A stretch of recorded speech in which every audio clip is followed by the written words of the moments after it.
Summary है जो साहब ने हमको आपको दे दिया कि भाई साहब अब ये 3 ही काम आपको करने हैं, इस 3 काम के अलावा कोई चौथा काम नहीं करना है। नमः शिवाय से 24 घंटे में 108 बार प्रणाम कर लीजिए, चाहे वो उंगली पे करिए, चाहे माला पे करिए, चाहे अजपा जप कर लीजिए। दया की याचना कर लीजिए, कहीं रहिए आप, घर में, बाहर में, सड़क पे, चौराहे पे, ऑफिस में, अपने खेत में या दुकान में, हे महादेव आप मेरे गुरु हैं, मुझ पर दया कर दीजिए। क्या लगता है इतना बोलने में? इतना का भी समय हमारे आपके पास नहीं है, ऐसा नहीं है। और इतना बड़ा जन सैलाब यहाँ उपस्थित है, वो इसलिए है कि महादेव की दया आप में, हम में उतर रही है। साहब के बताए रास्ते पर हम और आप चलने का प्रयास कर रहे हैं, तभी हम और आप यहाँ पर उपस्थित हुए हैं। सारे लोग कोई अपना काम छोड़ के आए होंगे, कोई अपनी दुकान बंद करके आया होगा, कोई ऑफिस से छुट्टी लिया होगा, कोई खेत छोड़ के आया होगा, किसी ने अपने बच्चों को घर छोड़ा होगा। क्यों आए हैं इतनी दूर आप इस ठंड में? कुछ न कुछ तो है। महादेव के गुरु स्वरूप से जुड़ने की जो साहब ने विधा हमको दी और हम और आप उस पर चल रहे हैं, वो असरदार है, वो कारगर है, वो काम करता है, तभी हम और आप यहां मौजूद हैं।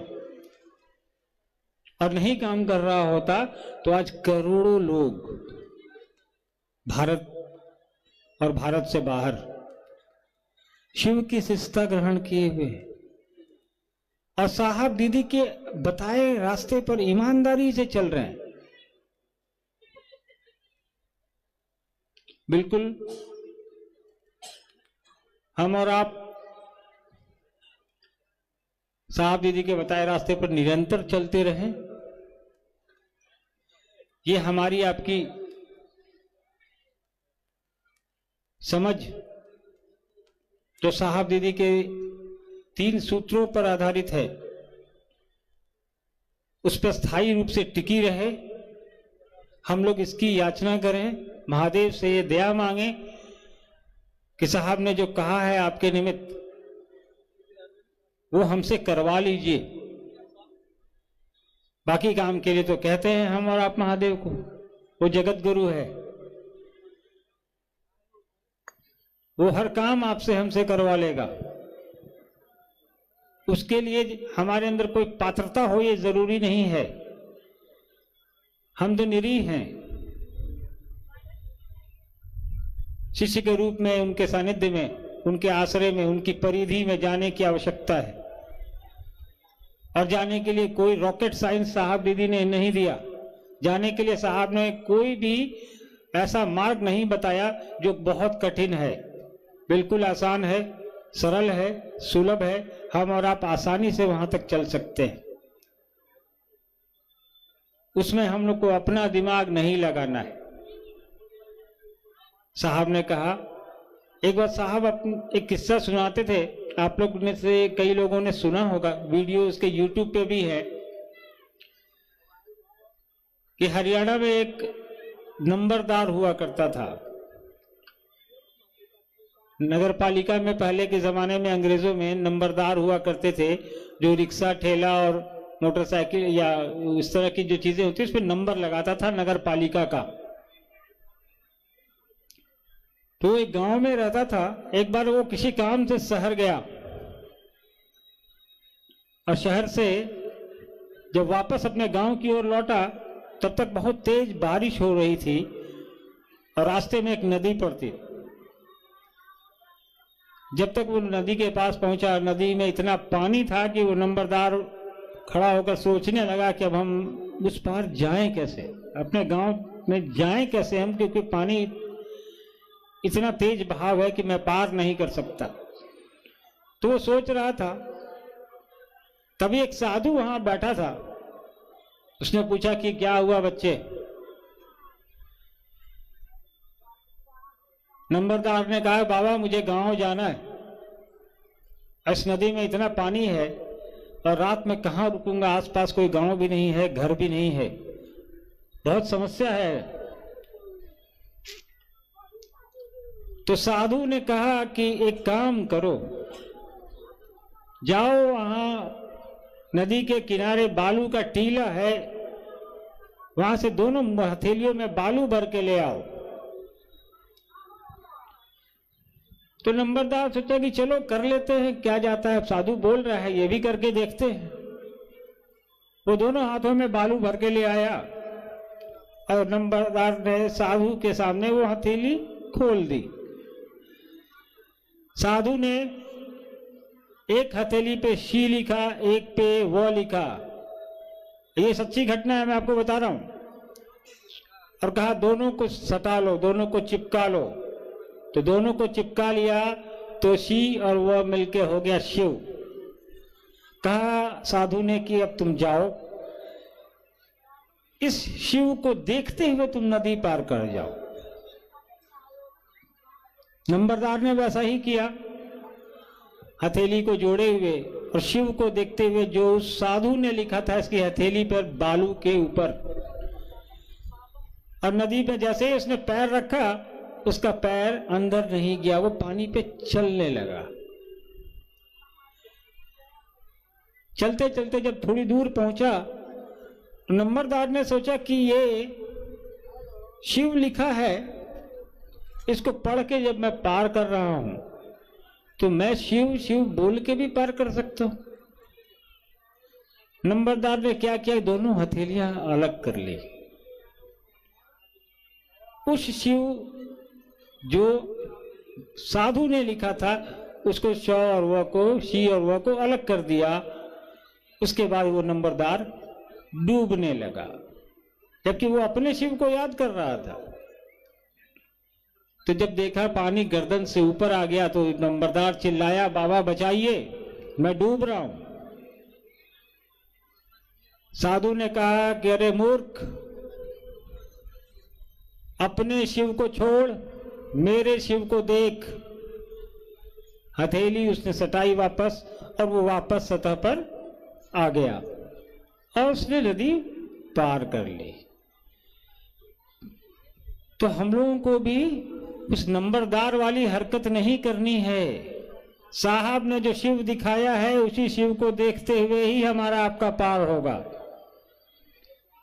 इस बात को ध्यान रखने की आवश्यकता है कि साहब दीदी ने जो हमें उद्देश्य दिया है, जो सूत्र दिया है, उसको करते हुए ही हम शिव शिष्टता में महादेव की परिधि में पहुंच सकते हैं, उनके आश्रय में पहुंच सकते हैं। ऐसा इसलिए कि इस कालखंड में साहब श्री हरिंद्रानंद जी ही एकमात्र ऐसे पुरुष है जिसने शिव के गुरु स्वरूप को धरती पर उतारा है। पिछले 3000 साल के इतिहास में नहीं दिखता है। तो हमें यह समझ विकसित करनी है कि साहब ने कहा कि यह काम करो, इससे ज्यादा की आवश्यकता नहीं है, उससे ज्यादा कुछ हमको आपको करना भी नहीं है।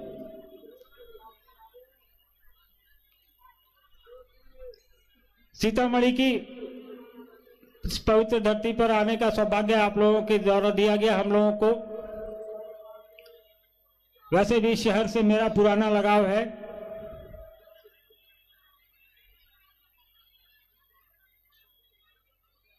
शिव के शिष्यों का यह सलाब यह दिखाता है कि सीतामढ़ी में साहब दीदी का रूप महादेव का काम हो रहा है। ये उम्मीद है कि आने वाले समय में सीतामढ़ी जिले के हर एक घर में शिव की शिष्यता का दीपक जलेगा, हर एक दिल में शिव स्थापित होंगे, उनका गुरु स्वरूप स्थापित होगा। आप सब, हम सब शिव के शिष्य हैं। अनुशासन में रहने वाले को ही शिष्य कहते हैं। अभी आपके बीच बरखा दीदी आएंगी, वो भी आपसे बात करेंगी। आपसे एक अनुरोध करूंगा, जहां हैं अपनी जगह बैठे रहेंगे। कार्यक्रम के उपरांत भी धीरे धीरे निकलेंगे। तब तक मुझको अनुमति दीजिए, बरखा दीदी आएंगी, आपसे बात करेंगी, पुनः आपके दर्शन हो, पुनः आपसे मुलाकात हो, इस उम्मीद के साथ आप सभी के चरणों में मेरा प्रणाम है। हेलो, सुना हम लोगों ने भी अर्चित आनंद भैया से गुरु, सदगुरु एवं जगत गुरु विषय पर मैं पुनः निवेदन करूंगा, एक छोटा सा भजन बहन ऋतु कुमारी जी से कृपया आप मंचासीन होकर अपने गुरु के चरणों में रखने का कष्ट करेंगे। साज बाज पर जो भाई हैं, निवेदन होगा कृपया आप भी आ जाए। सामने में जो अपार भीड़ है शिव के शिष्यों का, शिव शिष्याओं का, हमारे गुरु भाई गुरु बहनों का और साहब और दीदी के दिल के टुकड़े का जो भीड़ है, मैं आपसे निवेदन करूंगा आप कृपया बैठ जाए। जहां भी आपको जगह मिले, आवाज आप तक पहुंच रही है, एलईडी पर आप तस्वीर भी देख रहे हैं, आप वहां जगह लेकर बैठ जाए। धीरे धीरे बात और गंभीर होगी और बहुत हल्की ही बातों में आप शिव की शिष्यता की गंभीरता को महसूस करेंगे। हमारे के बीच आएगी बरखा दीदी, एक भजन के बाद आएगी बरखा दीदी, फिर आपकी ओर से कुछ जिज्ञासा भी आई है। हम निवेदन करेंगे आपसे, आपने जो जिज्ञासा भेजा है उसका उत्तर भी आप लेकर के जाए। ये आपके मन की जिज्ञासा है, शिव शिष्यता को और बल देने की जिज्ञासा है। एक भजन बहन ऋतु जी हमारे बीच। श्री के चरणों में मेरा प्रणाम, दीदी नीलम के चरणों में मेरा प्रणाम, बरखा दीदी एवं अनु भैया के चरणों में मेरा प्रणाम, यहाँ पर उपस्थित सभी गुरु भाई गुरु बहन के चरणों में मेरा प्रणाम स्वीकार। दिल के आईने में तुझको सजा लिया, जब से मैंने तुझको अपना बना लिया। चांद तारों में नजर आए साहब मेरे, चांद तारों में नजर आए साहब मेरे, हर नजारों में नजर आए साहब मेरे। जब से मेरे दिल पे हुआ है गुरु मेरा तेरा,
सुना हम लोगों ने भी बहुत ही प्यारा भजन बहन ऋतु से।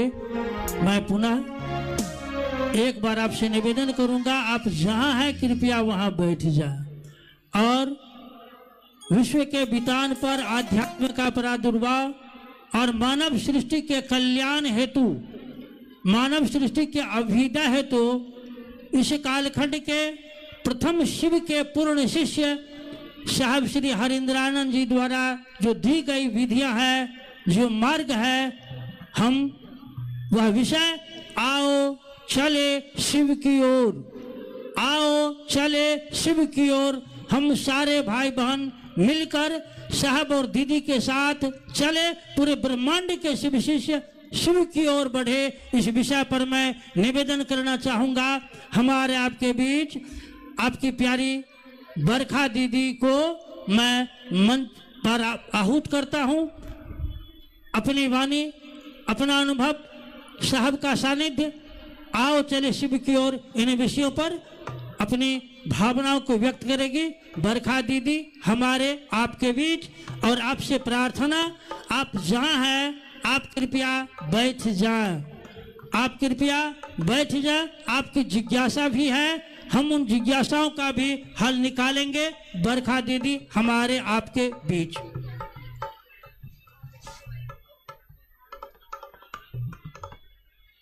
ऊंचा है।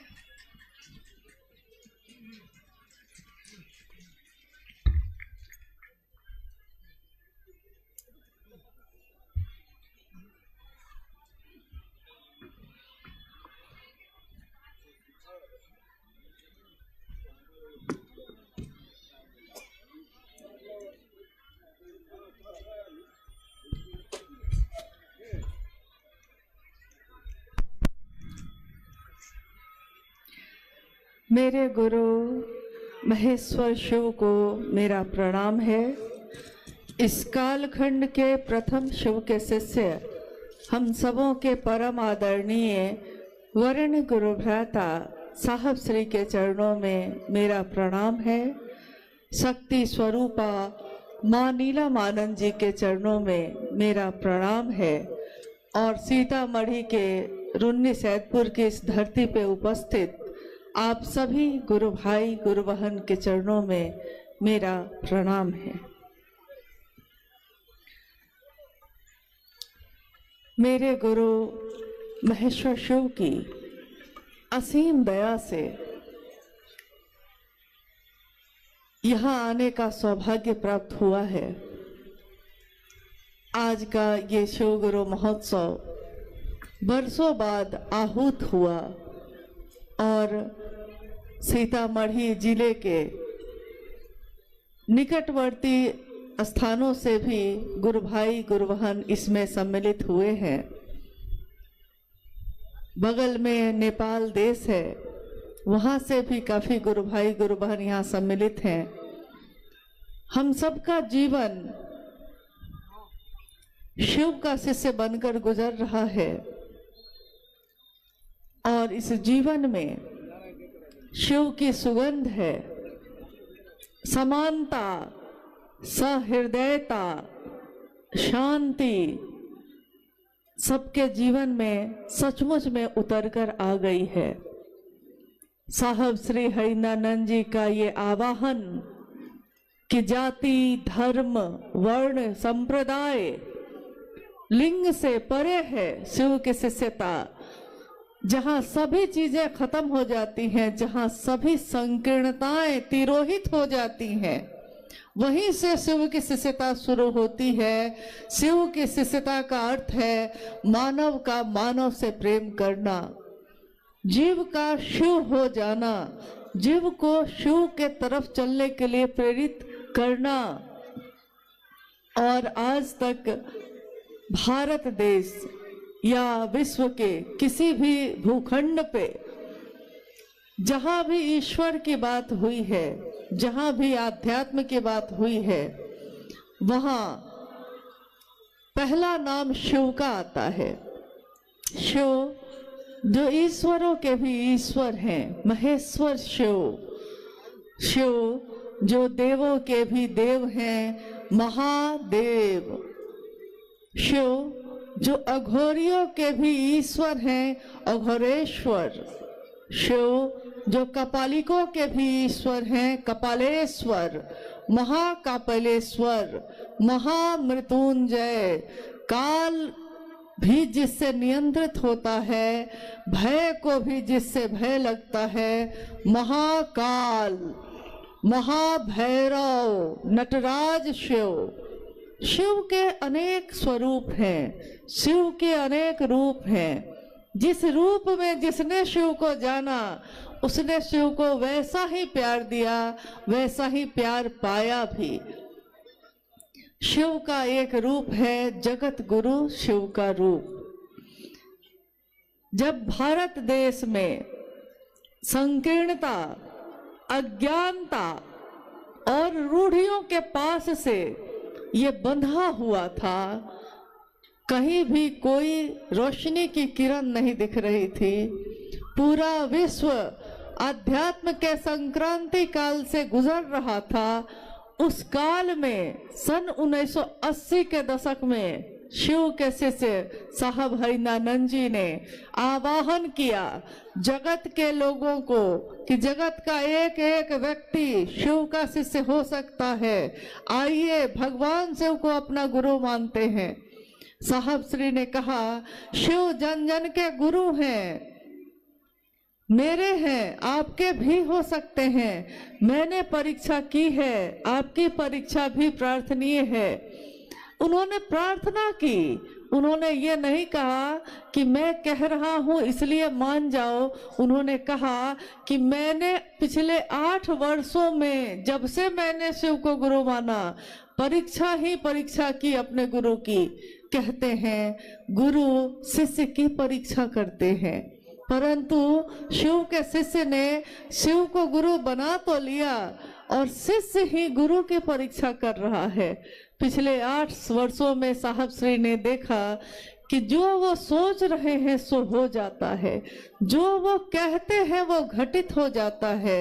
यहाँ तक कि जो उनकी सोच है दूसरों को शिव की तरफ बढ़ाने की, जो अंतः प्रेरणा जगी है उनके मन में, ये अंतः प्रेरणा कि अगर यदि विश्व का मानव, संपूर्ण मानवीय सृष्टि अगर अपना शिष्य भाव देती है शिव को गुरु मानकर, तो विश्व गुरु शिव को विश्व के मानव के अभ्युदय का भार, उसका उत्तरदायित्व लेना ही पड़ेगा।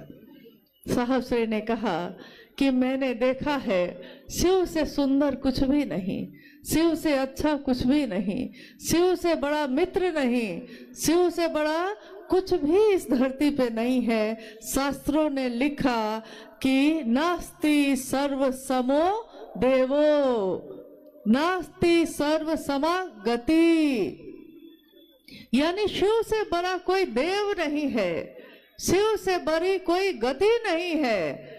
नास्ति सर्व समो रणे, नास्ति सर्व समो दाने, शिव से बड़ा कोई योद्धा नहीं है, शिव से बड़ा कोई दानी नहीं है। अगर महादानी कोई है भी तो शिव है। और साहब श्री शिव के शिष्य ने कहा नास्ति सर्व समो गुरु, शिव से बड़ा कोई गुरु नहीं। अगर कोई धरती पे गुरु है, उसका भी कोई गुरु है, उसका भी कोई गुरु है, तो सबसे अंत पड़ेगा, सबसे आदि होगा, आदि गुरु शिव। उन्होंने कहा कि जगत में रहने वाले अमीर हो या गरीब हो, चाहे वो अलग अलग जाति, अलग अलग धर्म के हों, परंतु यदि वो अपना शिष्य भाव देते हैं, अपने मन का भाव चढ़ाते हैं, तो महादेव गुरु के रूप में कोई भेद नहीं करते। महादेव ईश्वर के रूप में भी भेद नहीं करते, महादेव गुरु के रूप में भी भेद नहीं करते, जहाँ सारे भेद खत्म हो जाते हैं। इसीलिए एक रिक्शा चलाने वाला भी महादेव के दरबार में गले से लगाया जाता है और महलों में रहने वाला भी महादेव के गले से ही लगता है। ये शिव की शिष्य की दुनिया ऐसी दुनिया है जिसमें सदियों से सताए लोग यहाँ सीने से लगाए जाते हैं। दरबार में सच्चे शिव गुरु के दुख दर्द मिटाए जाते हैं, जहाँ जाके हमारे दुख और दर्द मिट जाते हैं, जहाँ पहुंचकर हमारी पीड़ा तिरोहित हो जाती है, खुद ही खत्म हो जाती है। हम भूल जाते हैं हमारे जिंदगी में क्या दुख है, क्या गम है, जिसको हम भूल जाते हैं जब महादेव का सानिध्य प्राप्त करते हैं। उसी महादेव को अपना गुरु बनाने की बात साहब ने कही। साहब श्री हरिनानंद जी ने जो इस संक्रांति काल में आध्यात्म का बिगुल बजाने वाले हैं और जिन्होंने कहा कि मानव का मानव से प्रेम करना ही धर्म है। धर्म हिंदू मुस्लिम सिख ईसाई नहीं होता, धर्म वो होता है जो एक मानव धारण कर सके और धारण करके जिसके कारण जीवन बढ़ सके। संप्रदाय आपस में बांट सकते हैं, परंतु मानव का धर्म आध्यात्म सारी रंगीनियों को एक कर देता है। आध्यात्म रंगीनियों पर निर्भर नहीं करता, आध्यात्म की रोशनी हर इंसान में एक ही होती है। हमारे रगों में खून एक ही तरह दौड़ता है, हमारी सांसें एक ही तरह से चलती हैं, हमारे दिल की धड़कनें एक ही तरह से धड़कती हैं, हमारा जीवन जो चलता है एक जैसा ही है। अगर आप ना कहिए तो किसी को पता भी ना चले कि कौन किस जाति का है, कौन किस धर्म का है, हम बताते हैं। परंतु जब साहब श्री के जीवन में एक क्षण, एक पल ऐसा आया जब आकाशवाणी हुई और आकाशवाणी में उनसे पूछा गया कि तुम जो करते हो दूसरों को करने के लिए नहीं कहते हो। साहब श्री ने कहा कि मैं उस समय डिप्टी कलेक्टर था, मैं कह सकता था कि मैं डिप्टी कलेक्टर हूँ, मैं कह सकता था कि मैं अमुक व्यक्ति हूँ, मैं हरिंद्रानंद हूँ, लेकिन मुझको कुछ भी याद नहीं रहा। मुझको बस इतना ही याद रहा कि मैं शिव का शिष्य हूँ और मैं शिव का शिष्य बनाता हूँ, शिव का शिष्य हूँ और शिव शिष्य बनाता हूँ। इस परिचय के अलावा मुझको कुछ भी याद नहीं रहा कि मैं कौन हूँ, कहाँ से आया हूँ, कहाँ को जाऊँगा। आध्यात्म आत्मा का विज्ञान है, खुद की खोज है, स्वयं की खोज। मैं कौन हूँ, कहाँ से आया हूँ, कहाँ को जाऊंगा और मेरे इस जीवन का उद्देश्य क्या है। जब शिव की शिष्यता की व्याप्ति हुई थी उससे पहले उसकी पृष्ठभूमि में, यानी शिव की शिष्यता आज जो व्यापक है, जिसकी व्याप्ति दिख रही है चारों तरफ, जहाँ जाइए वहाँ शिव का शिष्य मिल जाता है, जहाँ जाइए हाथों में रुद्राक्ष के कंगन वाले गुरु भाई गुरु बहन मिल जाते हैं। इससे पहले जब यह व्याप्ति हुई भी नहीं थी उस समय साहब श्री ने पृष्ठभूमि में उसकी तैयारी शुरू की थी कि विश्व का मानव शिव भाव से भर सके, यह पूरी धरती शिवमय हो सके। इस तैयारी में उन्होंने काफी पीड़ा भी सही, काफी कष्ट भी सहे। साहब कहते हैं कि जब से चला हूँ चलता ही जा रहा हूँ, बस चलता ही जा रहा हूँ और इस धराधाम पे आया हूँ। मेरे जीवन के इतने वर्ष बीत गए हैं, एक दिन सबको यहाँ से जाना होता है, मुझको भी जाना होगा। धराधाम से सबको जाना ही पड़ता है, परंतु मैं जब से यहाँ आया हूँ मैंने अपने जीवन में इसके सिवा कुछ भी और नहीं चाहा कि शिव हमारे आपके सबके गुरु हो जाए। मैंने चतुष्टय कोई कामना नहीं की, मैंने अर्थ धर्म वित्त काम मोक्ष किसी चीज की कामना नहीं की। मेरे मन में एक ही कामना है कि हर व्यक्ति सचमुच में शिव का शिष्य बन जाए। इसके सिवा मैंने शिव से कुछ नहीं मांगा। दुनिया ने शिव से मांगा, दुनिया ने शिव से अपनी मनोकामनाओं की पूर्ति मांगी। उन्होंने उपवास किया, साधना की, उपासना की, मंत्रों का जप किया और महादेव से मांगा। महादेव ने औढ़रदानी के रूप में, ईश्वर के रूप में, समदर्शी होने के रूप में सब कुछ दिया। परंतु महादेव का एक रूप जो ज्ञान देता है, जो ज्ञानदाता का स्वरूप है, उससे विश्व के मानव नहीं जुड़े। साहब कहते हैं कि मुझको पीड़ा है इस बात की, जब इतना सुंदर गुरु है तो क्यों नहीं शिव को ही अपना गुरु बनाया जाता है। और गुरु कोई हो, चाहे वो शरीर में हो, चाहे वो शरीर से परे सूक्ष्माति सूक्ष्म स्वयं ईश्वर हो, गुरु भेद नहीं करता। जो शिष्य बन के जाता है वो किसी जाति का हो, किसी धर्म का हो, किसी वर्ण का हो, अमीर हो, गरीब हो, कोई हो, गुरु ज्ञान देने की जिम्मेदारी वहन करते हैं और कोई भी शिष्य बनकर शिव को गुरु बना सकता है। इसीलिए आज शिव की शिष्यता में हर धर्म के लोग शामिल हो रहे हैं बहुत तीव्र गति से, क्योंकि हमारी जड़ वही है। आज टहनियां हैं, पत्ते हैं, वृक्ष की शाखाएं, प्रशाखाएं फूट रही हैं, परंतु उसकी जड़ तो एक ही है। हमारी उत्पत्ति का मूल एक ही है, हमको जाना भी एक ही जगह है। तो जो शिव जगत के गुरु के रूप में आज विराजमान है, हम आज उनको अपना गुरु बनाकर अपने जीवन को धन्य मानते हैं। कभी हमने सुना था कि राजा भगीरथ ने, जिनके बारे में आपने सुना था या सुना होगा, अपने बड़े बुजुर्गों से सुना होगा, शास्त्रों में पढ़ा होगा, किताबों से जाना होगा, कहानियां सुनी होंगी कि जब माँ गंगा का अवतरण हुआ था यहाँ धरती पे, जब माँ गंगा यहाँ नहीं थी, उससे पहले की घटना है कि एक राजा हुए भगीरथ। राजा भगीरथ के पूर्वज सबका संहार हो गया, सब मृत्यु को प्राप्त हुए, परंतु किसी का उद्धार नहीं हो रहा था।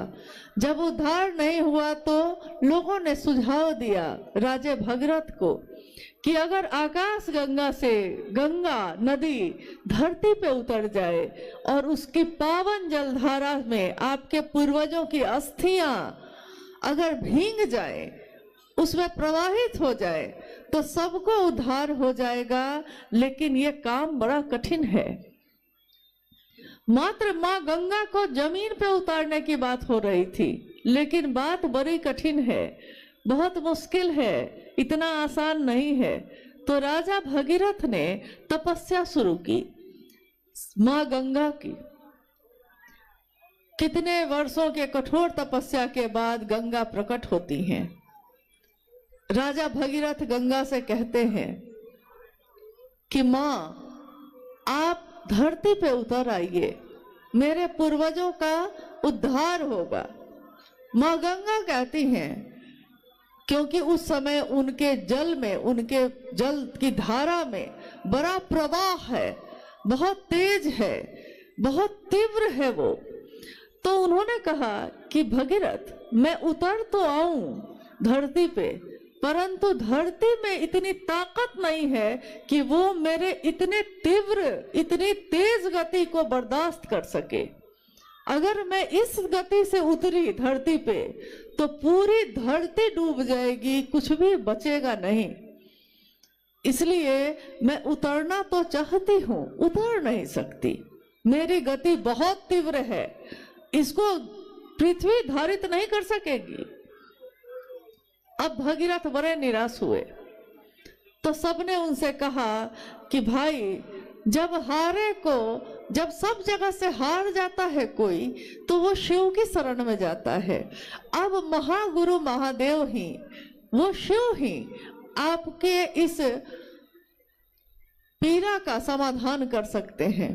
आप उनकी तपस्या करिए। कहानी है कि राजा भगीरथ ने शिव की तपस्या शुरू की।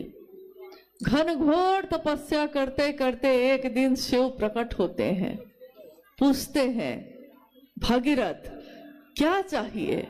भगीरथ कहते हैं कि मुझको माँ गंगा को उतारना है जमीन पे, मगर वो कहती है कि मेरी गति इतनी तेज है कि धरती बर्दाश्त नहीं कर सकेगी महादेव, अब मैं क्या करूं। महादेव ने कहा बस इतनी सी बात है, ये कौन सी बड़ी बात मांगी तुमने। और कहानी है, घटना है कि शिव ने अपनी जटाओं को खोला है और माँ गंगा को कहा है कि उतरो, अपनी तीव्र गति के साथ उतरो, तुम में जितना तेज है, जितनी गति है, उस गति के साथ उतरो। गंगा तीव्र गति से उतरती है, तेज से, अहंकार से भरी हुई कि मुझसे बड़ी गति, मुझसे बड़ा तेज किसी में नहीं है, उतरती चली जाती हैं, शिव की जटाओं में समाती चली जाती हैं और शिव अपनी जटाओं को बांध लेते हैं। गंगा उस जटा में अंदर ही समाहित रह जाती हैं। अब भगीरथ फिर परेशान हुए। भगीरथ ने कहा कि शिव भगवान, आपने तो माँ गंगा को उतारा परंतु अपनी जटाओं में बांध लिया, फिर मेरा क्या फायदा हुआ, मेरे पूर्वजों का उद्धार तो नहीं हुआ। तो कहते हैं, कहानी है ये, कहते हैं कि शिव ने अपनी जटा का थोड़ा सा हिस्सा, बस थोड़ा सा हिस्सा खोला है और गंगा जो इतनी तेज से उतरी थी धरती की तरफ, धीरे धीरे धीरे धीरे पतली सी गंगोत्री में उनकी धारा है, पतली सी धारा धीरे धीरे धीरे धीरे धरती पे उतरी है और आगे जाकर बहुत चौड़ी होती चली गई है, लेकिन वो प्रवाह शांत हो गया है। तो आज भी लोग भगीरथ का नाम लेते हैं, आज भी लोग कहते हैं कि हे भगीरथ राजा ऐसे थे जिन्होंने गंगा को उतारा शिव की जटाओं में, शिव की जटाओं से गंगा धरती पे उतरी। आप गौर कीजिए, साहब हरिंद्रानंद जी ने क्या किया। साहब हरिंद्रानंद जी ने अपने मन को साधा, उन्होंने शरीर से कोई तपस्या न की, लेकिन उन्होंने अपने मन को तपा दिया इस बात के लिए कि शिव, साक्षात शिव धरती पे उतर जाए। एक गंगा को उतारने में तो भगीरथ की हालत खराब हो गई और यहाँ स्वयं शिव को ही जमीन पे उतारने की बात उन्होंने की। स्वयं शिव जब जमीन पे उतरते हैं तो जगत का एक एक व्यक्ति शिव बन के चलता है। वो बोलता है तो लगता है शिव बोल रहे हैं, उसको देख के लगता है कि शिव को देखा जा रहा है। शिव अपनी शक्तियों से जाने जाते हैं, शक्तियां ही शक्तियां हैं शिव की, परंतु संयमित हैं, किसी का तेज नहीं, किसी की गति तीव्र नहीं, सारे लोग शांत हैं, अनुशासित हैं और संयमित हैं। स्वागत करते हैं हम उस युग पुरुष का, स्वागत करते हैं हम अपने साहब हरिंद्रानंद जी का। स्वागत है हे युग पुरुष तुम्हारा, तुमने जमीन पे शिव गुरु को उतारा, तुमने उस शिव को सबके लिए उतारा। एक भगीरथ ने अपने पूर्वजों के उद्धार के लिए उतारा था, साहब हरिंद्रानंद जी ने पूरे विश्व के लिए उतारा। उन्होंने कोई भेद नहीं किया, जिस तरह शिव भेद नहीं करते, शिव के लोग भी भेद नहीं करते। उन्होंने सबके लिए शिव को उतारा है। इसीलिए आज हर व्यक्ति ये कहता है कि शिव मेरे गुरु हैं, शिव होंगे सबके परंतु मेरे भी हैं।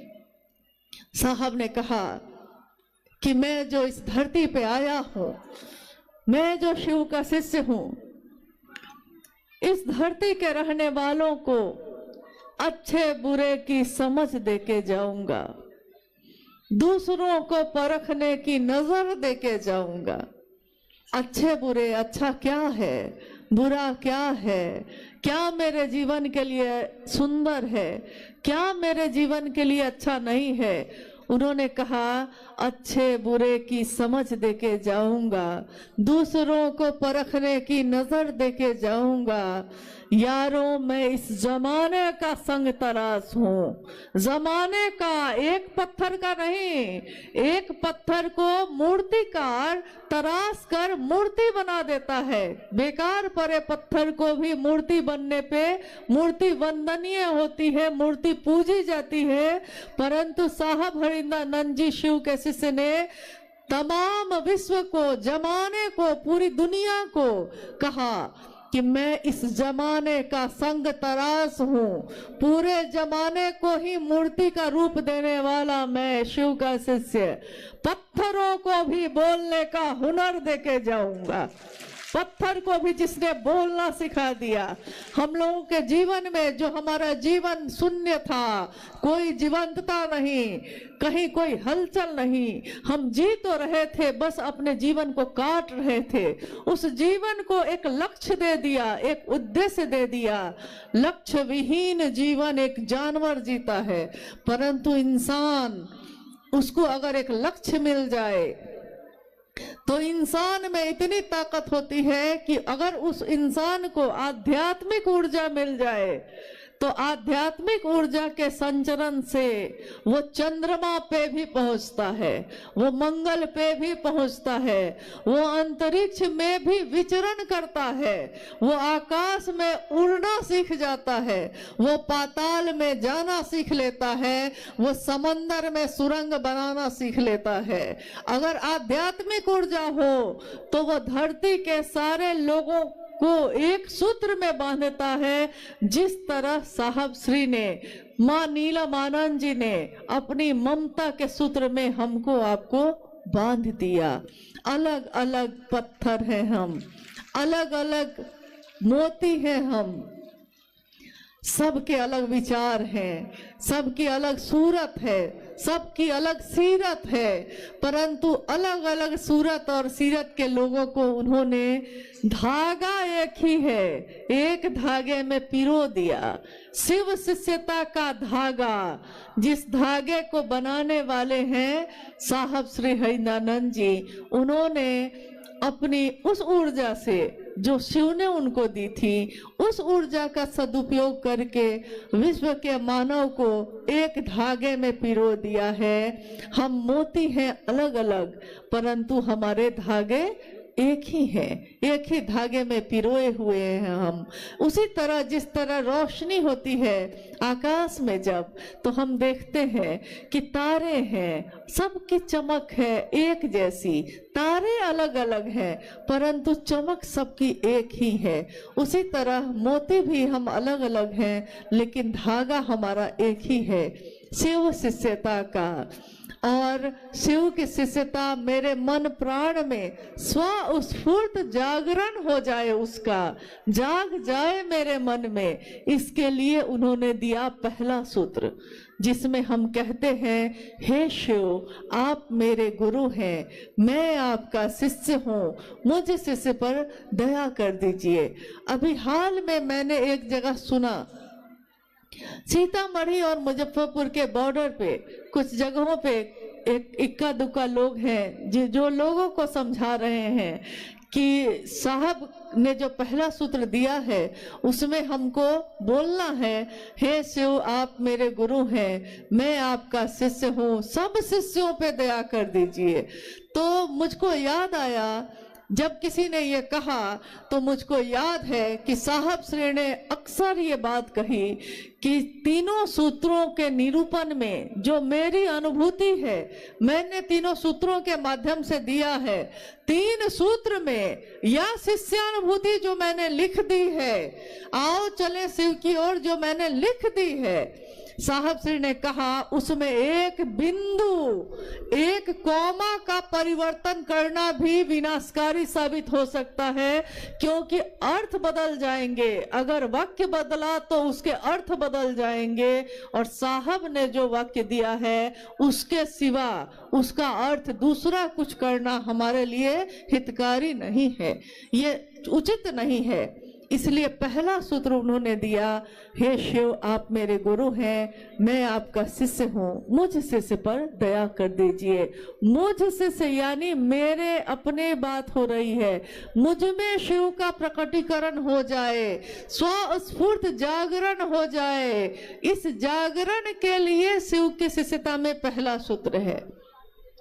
दूसरा सूत्र भी हम जब करते हैं, महादेव की चर्चा, महादेव की चर्चा की धूम है। महादेव की चर्चा में चर्चा महादेव के लिए की जाती है, चर्चा सुनी भी जाती है महादेव के लिए, कही भी जाती है महादेव के लिए।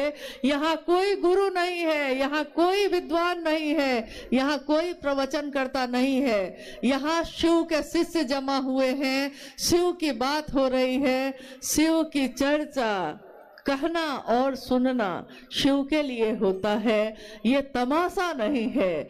भीड़ इकट्ठी करना साहब का मकसद नहीं है, उनका ये मकसद नहीं है कि हंगामा खड़ा कर दूं मैं, उन्होंने कभी ये नहीं चाहा। इसीलिए शिव के शिष्य चाहे हजारों की संख्या में इकट्ठे होते हैं, लाखों की संख्या में इकट्ठे होते हैं, परंतु संयमित होते हैं, अनुशासित होते हैं, हंगामा नहीं करते, वो धीरे धीरे सहज बन के अपने पांव को रखते हैं। उन्होंने कहा कि दूसरा सूत्र ध्यान की अनुपम विधा है। ये एक ऐसी विधा है जिसको बोलने वाला जो बोल रहा है उसका मन भी अगर शिव के पास से हट गया वो बोल नहीं सकेगा। सुनने वाले का मन भी अगर शिव की परिधि से बाहर हो गया वो सुन न सकेगा। तो बोलने वाले का मन भी, सुनने वाले का मन भी शिव की परिधि में रहना बहुत जरूरी है, अनिवार्य है। इसीलिए महादेव से दया मांगकर ही महादेव की चर्चा करिएगा, ताकि मेरा मन हमेशा शिष्य बनकर उनकी महिमा का गान गाता रहे, मेरे गुरु शिव सबके हो जाए, इसका काम हमारे आपके इस शरीर से होता रहे, इसी की कामना है। तीसरा सूत्र जिसमें साहब श्री ने कहा कि शिष्यता के भावांतरण के लिए शिव के गुरु स्वरूप को प्रणाम निवेदित करना आवश्यक है।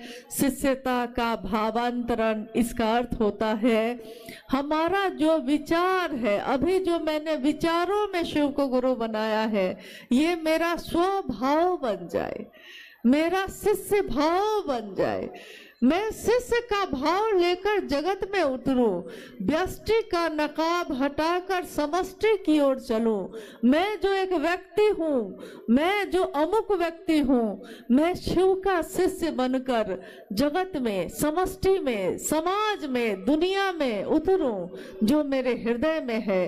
अगर मेरे हृदय में शिव की रोशनी का दिया, शिव के ज्ञान का दिया जल रहा है, तो मैं उस ज्ञान के दिए को लेकर धरती पे उतरूं, समाज में उतरूं, ताकि समाज में जो आध्यात्मिक और मानसिक अंधेरा छाया हुआ है उसमें रोशनी लाई जा सके।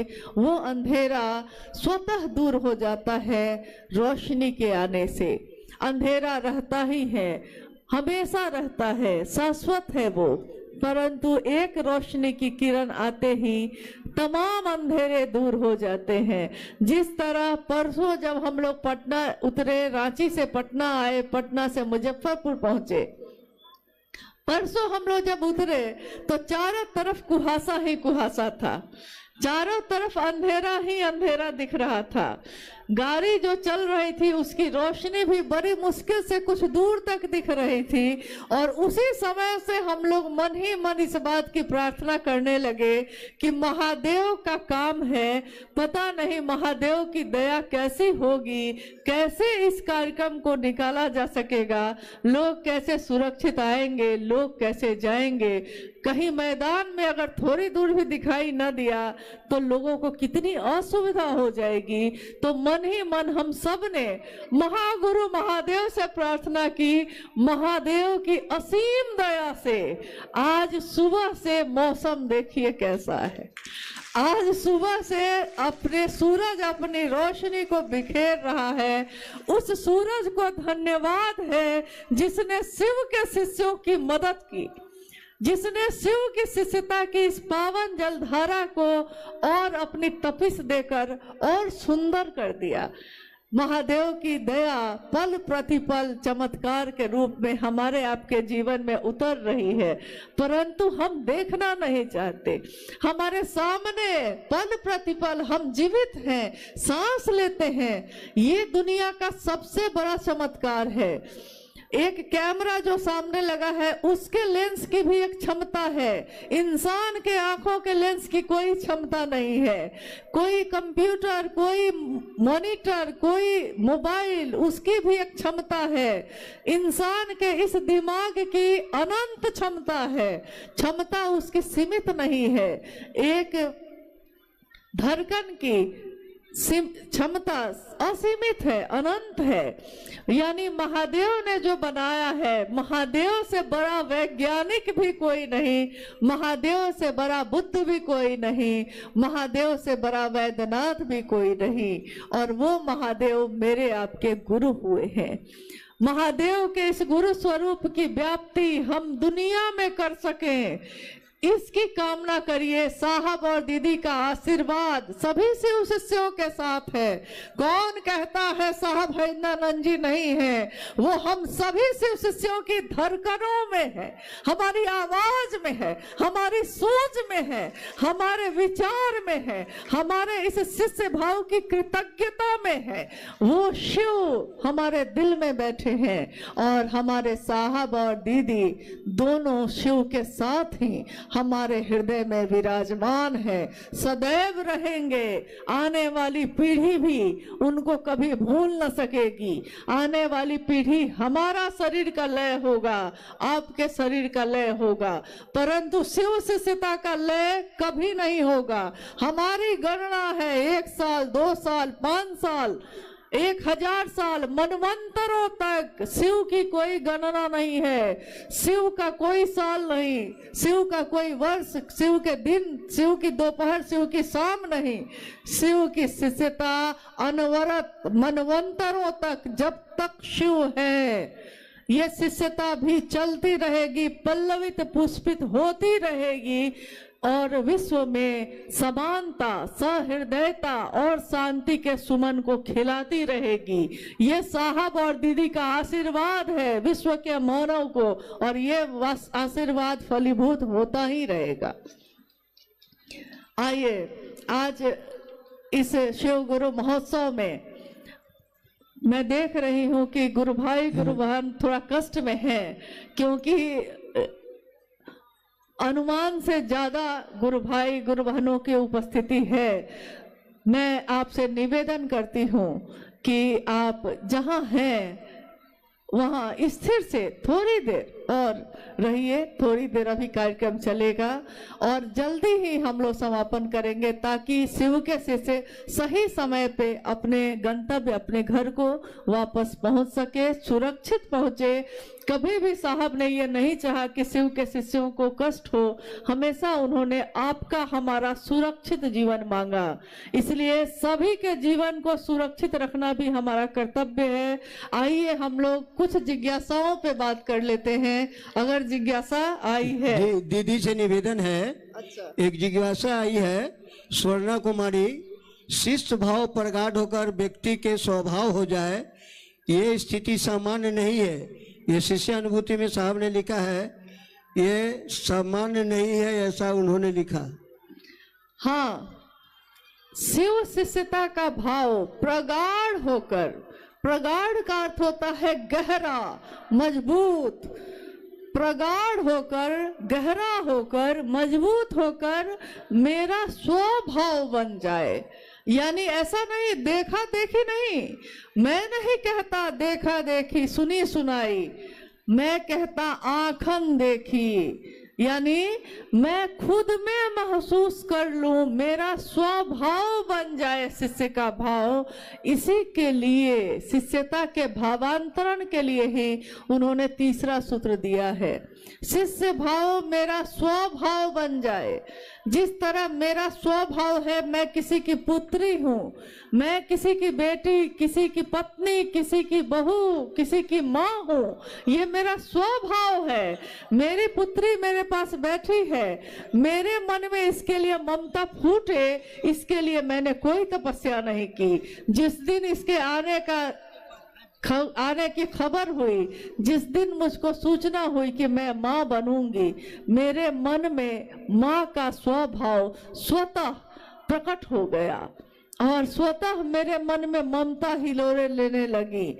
तो जिस दिन मेरा मन सचमुच में समझ लेगा कि शिव मेरे गुरु हैं, मेरे मन में शिष्य भाव प्रकट हो जाएगा और शिष्य भाव प्रकट होकर प्रगाढ़ बनेगा। जब हम बार बार दोहराएंगे, जब हम बार बार कहेंगे, हे शिव आप मेरे गुरु हैं, मैं आपका शिष्य हूँ, मुझ शिष्य पर दया कर दीजिए। ये जब बार बार हम दोहराएंगे तो हमारा मन सचमुच में समझ जाएगा कि शिव मेरे गुरु हैं और मेरा ये स्वभाव बन जाएगा। ये सामान्य तो नहीं है, परंतु शिष्यता की दुनिया में हमेशा असामान्य बातें ही घटित होती हैं। जो सामान्य नहीं है, शिव उसको सामान्य बनाते हैं।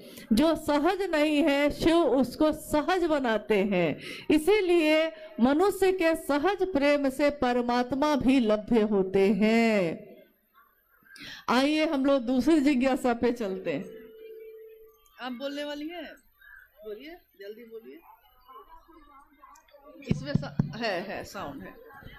दीक्षा के माध्यम से शिष्य अपने गुरु से आध्यात्मिक अनुशासन का दायित्व ग्रहण करते हैं।